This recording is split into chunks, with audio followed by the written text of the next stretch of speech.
Hello again, everybody. Welcome to USA Wrestling Weekly. I'm Scott Casper.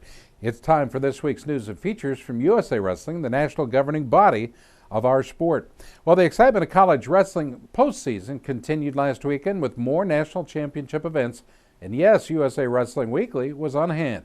The team race at the Division II National Championships in Pueblo, Colorado was as close as it could possibly be. Going into the gold medal finals, number 1 ranked St. Cloud State of Minnesota and number 3 ranked Nebraska Kearney were tied in the lead with 91 points each, and both had 3 wrestlers in the finals. Both teams had the opportunity to win it with a strong finals round. We go first to Steve Costanzo's St. Cloud State. That team had the first chance to add points in the 133-pound finals when Andy Picorni faced off with top-ranked Trevor Franklin of Upper Iowa. Franklin won the Division II title last year, if you recall, at 125 pounds. It was a close battle, but Franklin was able to earn a tight 3-2 victory, becoming Upper Iowa's first 2-time Division II national champion. Yeah, like I said, he's a tough kid, and I expected him to go hard the whole 7 minutes. He's here trying to do the same thing I am, so I'm just glad I came out on top today. Mark Bauer's Nebraska Kearney team had finalists in 3 straight weight classes. It all started at 141 pounds as senior Dalton Jensen squared off with William Young of Newberry. Jensen got the momentum going for the Lopers when he locked up Young with a cradle and scored a dramatic second-period pin. The whole time before I was going out, I was saying, this is mine, it's my time to get my title, and let's help the team out while we're at it, see if I get some bonus. He's kind of known to be a funky type roller wrestler, so I want to make sure it was secure before I was going to throw him back and make sure I wasn't getting in danger. Next up was Raytheon Stotts at 149, facing surprise troop freshman finalist Keenan Haggerty of Maryville. Stotts scored a pair of early takedowns and held off the unranked Haggerty for a close 5-4 victory of his own. I always got to get off. I got to get off and get as many takedowns as I can because I know that's my legs fresh. Like if he's fresh and I'm fresh at the same time, I know I'm always going to be on top, so I got to get as many points. Senior TJ Hepburn was up next at 157. Wasted little time when he cradled West Liberty's Jared Shaw to record a pin in just 2 minutes, 17 seconds. Hepburn leapt into the air as he officially clinched the team title for the Lopers. Going 3 for 3 in the finals, Nebraska Kearney won its second ever Division II national team title with a strong overall team effort. When the finals ended, that team was able to raise the championship trophy for their fans. Head coach Mark Bauer was ecstatic about the poise and power displayed by his finalists. Our guys really stepped it up, put together a great performance. We had to keep pace with them, but storybook ending for these seniors to cap off a couple national championship individual honors, and then obviously a team. It's just an amazing weekend for us, and I'm very proud of every one of them. St. Cloud State was able to come home with an individual champion going 1 and 2 in the finals. Derek Scala wrestled with confidence and finished his collegiate career with a 9-3 win over Findlay's Adam Walters in the 184-pound finals. One of my main goals is to win it as a team, and then we got to give it to Kearney. They came and wrestled their butts out. They wrestled fantastic. What I did is just kind of blocked it. The coach told me, put it back, move on, think about it later. It's really tough to do, but we can do it our way. Returning heavyweight champion Matthew Moliners of Northern State beat St. Cloud State's Jake Kankey for the second straight year in the finals, scoring the winning takedown to earn a 3-1 overtime victory. Controlling my ties. Last time I wrestled him, I didn't do a good job of controlling his hands, and he got a lot of takedowns on me. So concentrate on controlling hands and getting inside ties and staying in a good position. Although unable to stay with Kearney in the finals, St. Cloud State walked off with a second-place trophy for the second straight year. There was a dead-even tie for third place in the team standings, with Grand Canyon of Arizona and Findlay of Ohio both finishing up with 58 points. Grand Canyon, whose team slogan is "Building a Dynasty in the Desert," came home with 2 champions. Junior Kyle McCrite was dominant all weekend, finishing off Augustana's Cody Lenzing 9-3 in the 125-pound finals. I knew I could take him down. Stuck with my strategy. I was confident. I knew he didn't want to wrestle me. When I'm at my best, it's hard to beat me. My coaches, they coached me through everything and got me ready for it. So. Senior teammate Victor Carrazzo also had a strong offense, beating top-ranked Luke Reinisch of Wisconsin Parkside. The final score, 8-3. Reinisch also finished second in 2011. It's just, we put in a lot of hard work. It's just year-round work that we put in. We got a coach that believes in us, and he's a hustler. He gets it done. Well, the wildest and most entertaining final came at 197. Top-ranked Dan Scanlon jumped to an early 10-4 lead over fourth-ranked Luke McPeak of Adams State. McPeak, who served in the U.S. Marines in Iraq, had the Colorado crowd firmly behind him. He battled back furiously to tie the bout at 12-12. In overtime we go now. McPeak's takedown gave him the title, much to the satisfaction of the crowd. McPeak was named Outstanding Wrestler for his effort. You know, when I heard that crowd going, you know, even though I was down 10-4, you know, I always believed in myself, and I could feel that they started to believe when they started closing the gap, and it just fueled me to get even better and go after it. You know, it's a war, 7-minute war, and luckily I had the crowd behind me. Junior Mike Williams became the first national champion in UNC Pembroke history when he beat Findlay's Mason True 5-2 in the 165-pound finals. Oh, it's a blessing. It was a blessing to have the opportunity to wrestle on a big stage. Whether I won or lost, it would have been a gratifying experience to wrestle on that stage. But to win it is, I mean, it's definitely top 2 or 3 in my lifetime. The Division III national championships were in La Crosse, Wisconsin, and one of the perennial powerhouses of its division flexed its muscle. Wartburg of Iowa cruised to its 9th Division III national team title. Jim Miller's Knights finished a full 55 points ahead of arch rival Augsburg of Minnesota. It was one of the most dominant performances in over a decade at this event. The team title was clinched well before the championship round began. The number 2 ranked Kenny Anderson got things rolling at 125 when he beat top-seeded Nathan Fitzenreiter of North Central 6-2, avenging his only defeat on the year. I didn't come in this tournament looking, oh, this is Nathan Fitzenreiter's tournament, this is a national tournament. I didn't look at it as a national finals, I looked at it as like a revenge match. It's more than a national title. I got it to avenge the loss. That makes it so much sweeter. Cody Silvestri, also a second seed, upset top-ranked and 2-time national champion Bebeto Yewa of UW La Crosse, the final 11-9 at 141 pounds. Silvestri took Yewa down twice in the first period and held off a late charge by the Eagle senior for the win. Silvestri was named the outstanding wrestler of the tournament, a first for the Wartburg program. I fought really hard just to get that last bit of time and that last bit of lead that I had. You know, it all worked out in the end, and couldn't be more proud of myself and the decision I made by coming to Wartburg. At 165 pounds, Landon Williams, a sophomore, defeated conference rival Nick LeClaire of Co. Final score there, 7-4. We just wanted everyone to know that we showed up to wrestle, and we wanted to make a statement. We've been the best all year, and we wanted to show it this last tournament and come out strong, get the trophy. 197-pounder Byron Tate became just the 12th wrestler in Division III history to win 3 individual titles. Tate dispensed with St. John's Dustin Baxter 6-2 and was never challenged in the bout. Feels pretty great. That was my goal, to win 1, 2, or 3. My goal is wrestle with my heart, try to win every match of the season. That was my goal, so I accomplished that in D3 level. Wartburg was an impressive 4-1 in the finals, and Miller was able to celebrate one of his best team efforts at a national tournament. It's the most unexpected. I've been waiting all year for the floor to fall, you know, to get exposed. And all year we didn't lose. We didn't lose. We won the national duels, won the Iowa Conference, won the national title in dramatic fashion. I mean, it's been amazing. Augsburg finished second and was able to bring home a gold medal. The sophomore heavyweight Chad Johnson completed a magical season by beating UW Whitewater's Corey Anderson 6-1. It was the goal leaving here last year on the bottom of the podium was to get to the top, especially here in the hometown. That was the goal. I wanted to win a title here. You know, parents don't get to see me very often. Got to make it a big one. Got to do it right. So. Ithaca crowned 2 champions. Seth Ecker won his second Division III championship with an 8-0 major decision over Coe's Jordan Westfall at 133. I think mentally I knew what I had to do. You know, being up there before definitely made it more relaxed, but coming into the tournament, same amount of anxiety, just a different kind, I'd say, but I wouldn't say any easier. I think for me it just pushed me harder. 2-time runner-up Jeremy Steerley followed with his first title at 149 pounds when he beat second-seeded Anthony Ditalo of Wilkes 3-1.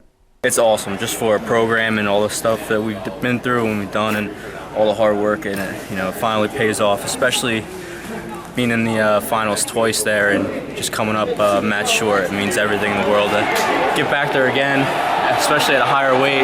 and finally just finish the thing. So it's awesome. A premier final came to an end at 157 as Nazar Kolchitsky became UW Oshkosh's first Division III champion with a tight 10-9 victory over Augsburg's three-time finalist Orlando Ponce. It feels great.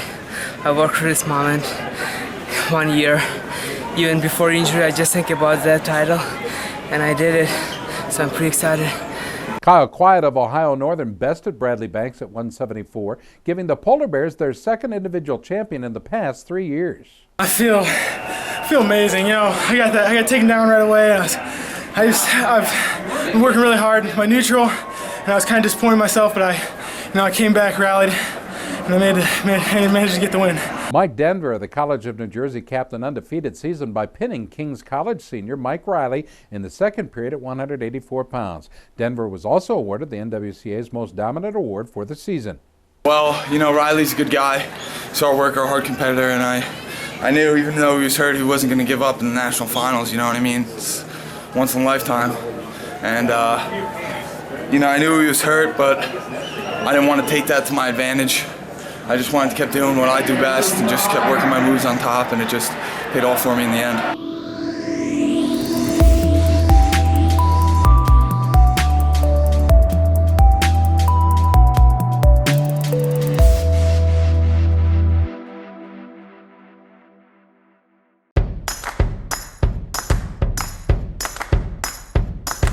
Walking down the sidewalk, kicking my feet as I'm moving to the music, step to the beat. I woke up today, canceled all my plans, and I stepped right outside with my guitar in my hands, and the notes became loud as I sound caressed the air, and I kicked it up a notch as I strolled without a care, cause I'm going down the road to a brand new place, and I'll get there with a smile on my face. Yeah, so lift me up, I'm moving on, singing and dancing while I play my song. Yeah, I'm having a good time, keeping it going. Come on, clap your hands and won't you sing along, and now let's take it up high.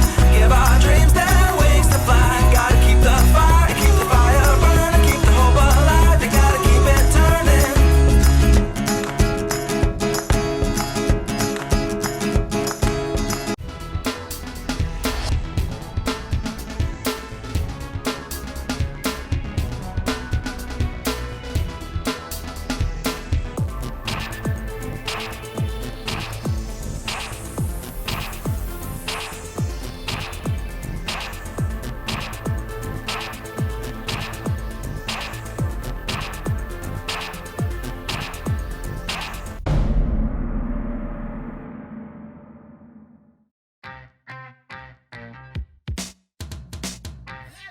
ASICS has been there. They've been the lifeblood of the sport. It's been a long time, and they've been at the top of the game every year, forever. And I'll tell you what, now that I think about it, maybe that's where I've gotten my inspiration, because I always want to be in the top of my game in wrestling, and I think that's where ASICS is and wants to be as well. Well, the National Collegiate Wrestling Association, known as the NCWA, has developed a strong and successful national championships each year. Club programs compete side by side, offering opportunity for hundreds of young athletes, as well as some varsity teams which were in transition between divisions. The NCWA season and championship is always highly competitive with some very impressive talent. Notre Dame College of Ohio competed in the NCWA this year after winning the NAIA National Championship the last 2 straight years. Next year, Notre Dame will be a classified NCAA Division II university. This year, the team wrestled at the NCWA level. Notre Dame was able to have three-peat of sorts with a strong team effort. Leading from start to finish, Notre Dame had 3 national champs and 11 All-Americans to win the team title. Cody Shivner started off the gold rush for the Falcons, defeating Dylan Cataline of California Baptist in the 149-pound finals. Ashton Primus added a national title at 157 pounds, stopping Santiago Martinez of Central Florida 4-1 in the final bout there. Jonathan Bittinger gave Notre Dame its 3rd champion with a 6-3 win over Deshaun White of SIU Edwardsville in the 174-pound finals. California Baptist, another former NAIA program in transition, placed a strong second, led by 2 champions and 4 finalists. Jimmy Martinez won the first title for Cal Baptist at 125, stopping Sam Shames of MIT in the finals 5-4. California Baptist also had the heavyweight champion as Zach Merrill edged Andrew Wilson of Liberty 5-4 for the gold medal. Liberty was third with two individual champions of their own, winning at 141. Scotty Clymer, who beat Craig Chillis of Lindenwood St. Charles by tech fall 19-2. Their other champion was Aaron Thompson at 197 pounds, who defeated his teammate Nick Knowles in the finals, 6-3, the balance of the score. Well, the U.S. Naval Academy Prep School's 184-pound Matthew Miller won the Outstanding Wrestler after he won the weight class title by pinning Royal Betrager of Liberty. Other individual champions include Brendan Murphy of SIU Edwardsville at 133 pounds. At 165 pounds, Clayton McFarland of Lindenwood St. Charles. Dustin Fullerton checked in with Lindenwood Belleville at 235 pounds. Wichita State won the Division II title, and their leader, Paul Myers, was named the NCAA Coach of the Year. Well, during the NCAA Division II tournament, USA Wrestling Weekly had the opportunity to visit with Maryville's head coach, Mike Denny. Exactly a year ago, Denny led the University of Nebraska-Omaha to its third straight Division II national title. Later that same night, the UNO administration announced that it was moving up to Division I and was dropping its championship wrestling program. Shortly after the stunning news from Omaha, Denny was hired to coach at Maryville, a college in Missouri that was creating a brand new program. Some of Denny's athletes and recruits followed him to Maryville, which had its first Division II national finalist this year in Keenan Haggerty at 149 pounds. Denny talked to us about his first year and the new program. They've embraced us at Maryville. And after what happened to us, we didn't feel very valued at the other place. But, right. So they opened their arms and we want to do well for them. We really want to try to build another fire there. Well, a new documentary film about the UNO program's final days will premiere this week. The film is produced by veteran wrestling filmmaker J.D. Oliva. The Last Maverick will air on IllinoisMatmen.com for a small fee of only $2. We'll have further report on this documentary in coming weeks. Well, the hills of Austria were alive with the sound of victory. Overseas last weekend, the United States won the team title and crowned 3 individual champs at the Austrian Junior Greco-Roman Open. Jake Bellis won the title at 110 pounds, pinning Austrian Hamzat Asakjanov in the finals. Jesse Thielke, a 3-time junior world team member, won all 5 of his matches at 132 pounds for the gold medal. Included were 3 technical falls, a pin, and an injury default. Parker Betts was the champion at 264 pounds. He pinned Johannes Marte of Austria in the second period of their finals bout. Winning silver is Devin Peterson at 185 and Marcus Finau at 211 pounds. Next week, the U.S. FILA Junior Greco-Roman wrestlers will compete in yet another junior tournament, this one in Bulgaria. Lineups have been announced for this year's USA Wrestling All-Star Duel meet held alongside the NCAA Championships in St. Louis, Missouri, Thursday, March 12th. At 145 pounds, a pair of Northern Michigan Greco stars will battle, Kendrick Sanders and Jonathan Drendel. In men's freestyle, former Cal Poly star Chase Pammy will battle former Iowa Hawkeye Joe Johnston, that one at 145 pounds. Pammy was an NCAA runner-up. At 163 pounds, the battle will pit 2011 U.S. Open runner-up Nick Maribel, a past Missouri Tiger star, against Tyler Caldwell, who competed for the University of Oklahoma. Now at 211 pounds, a 2010 World Team member J.D. Bergman, an Ohio State grad, will square off against former Virginia standout Brent Jones. The heavyweight showdown features a pair of big men on the Olympic mat on Olympic redshirt years. Chad Hankey of Oregon State will face Gerard Trice of Central Michigan. Of course, we'll have highlights on these bouts next week on the show. For complete coverage of the NCAA Division I Wrestling Championships in St. Louis this week, we invite you to visit themat.com. Let's head to Marquette, Michigan now. The U.S. Olympic Education Center Greco-Roman team has performed well on its home mats in a very exciting duel against the team from the land of the rising sun, Japan. The USOEC swept all 9 bouts to give their home fans a 9-0 victory over their guests from the island nation. Winning his match by tech fall was the USOEC heavyweight Toby Erickson, who defeated Yoneyama Yoshitugu.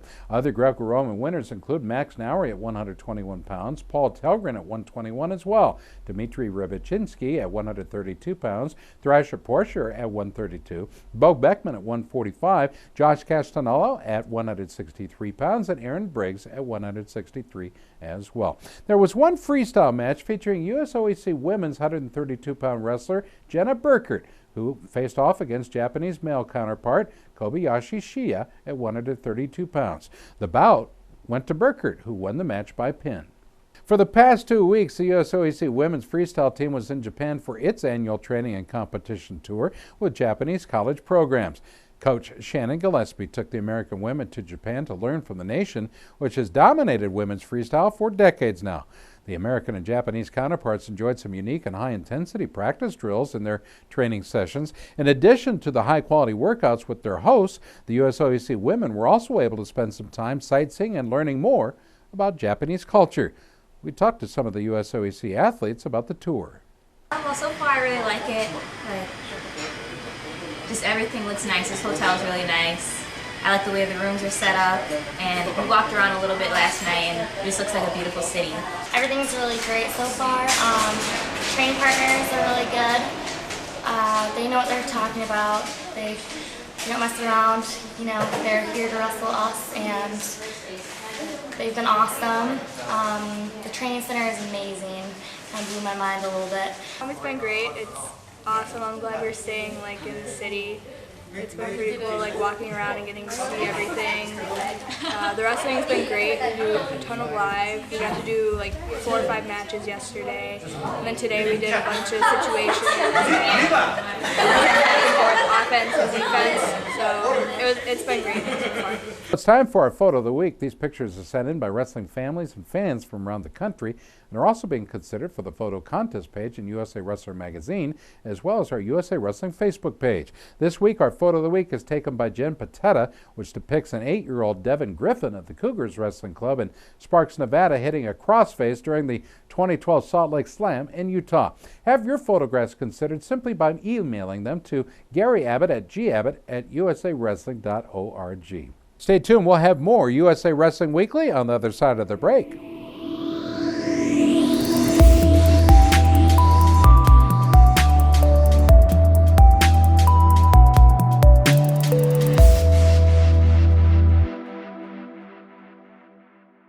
There comes a point in your life that determines who you are, whether you will lead or follow, whether you will fight or give in, whether you will win or lose, and what you will count as your victory.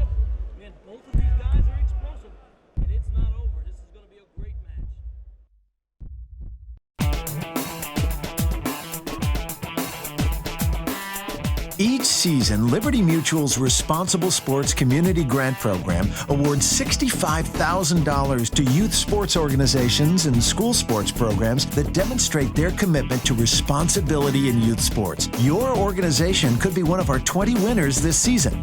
It's easy. Simply visit responsiblesports.com and click on the Community Grant Program. Administrators register their organization with the program, then reach out to rally parents, coaches, and team supporters to log on and review either the Responsible Sports Parenting or Responsible Coaching Guide. Then complete the quiz and showcase your mastery of the concepts. Every successfully passed quiz is worth a point that you can credit to your favorite youth sports organization or school sports program. Connect with friends, family, and neighbors to rally more support. The teams and schools with the most points at the end of the grant period win. It's that simple. Watch the leaderboard throughout the grant season, then rally more of your supporters to increase your totals. Liberty Mutual is committed to celebrating and championing youth sports and to financially supporting organizations that demonstrate their commitment to responsible sports. Join the movement and start earning points toward your community grant.